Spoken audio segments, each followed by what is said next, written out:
প্রবাসীদের ছাপ পাওয়া গেছে বাংলার ফুটবলে। হামজা সমিতদের আগমনে দেশের ফুটবলের উন্নতি দৃশ্যমান, তবে এখানেই থেমে থাকা যাবে না। আগামী দিনে দলভুক্ত করতে হবে আরও ভালো মানের প্রবাসী ফুটবলারদের। সেখানে নজর রাখতে হবে আরহাম, ট্রেভর, সুলিভান ব্রাদার্সদের দিকে। সব মিলিয়ে আগামী দিনে যেসব প্রবাসীদের ওপর নজর রাখতে পারে বাফুফে, তা নিয়ে থাকছে প্রতিবেদন। হংকংয়ের বিপক্ষে 2 ম্যাচে বাংলাদেশের প্রাপ্তির নাম জায়ান আহমেদ। এই ফুলব্যাক যেভাবে খেলেছেন, যে ধরনের ভূমিকা রেখেছেন মাঠে, সেটা চোখে লেগেছে ফুটবল ভক্তদের।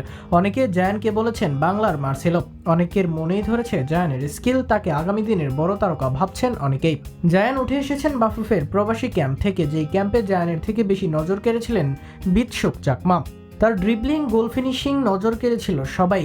আগামী ম্যাচে হলুদ কার্ডের কারণে ফাহমিদুলকে পাবে না বাংলাদেশ। এই সময় বিতসুক হতে পারতেন বাংলাদেশ দলের দারুণ এক অপশন, এমনকি সুযোগ দিলে এই তারকা হতে পারবেন ভবিষ্যতের অপশন।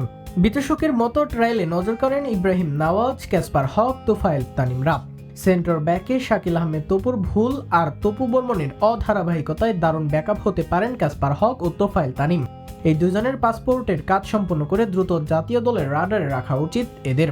যুক্তরাষ্ট্র প্রবাসী গোলরক্ষক সাইফ কেজরিওয়ালার দিকে নজর দিতে হবে বাফুফের। লম্বা গোলরক্ষকের অভাব বোধ করছে বাংলাদেশ দল। সেখানে 6 ফুট 2 ইঞ্চির সাইফকে নজরে রাখাই যায়। যুব দলে খেলা তানিল শালিক আক্রমণ ভাগে বাড়াতে পারেন শক্তি। এই তারকাকেও আনা যায় দলের সাথে। গোল খরা কাটাতে বড় 2 নাম জায়ান হাকিম ও ট্রেভর সলিভান।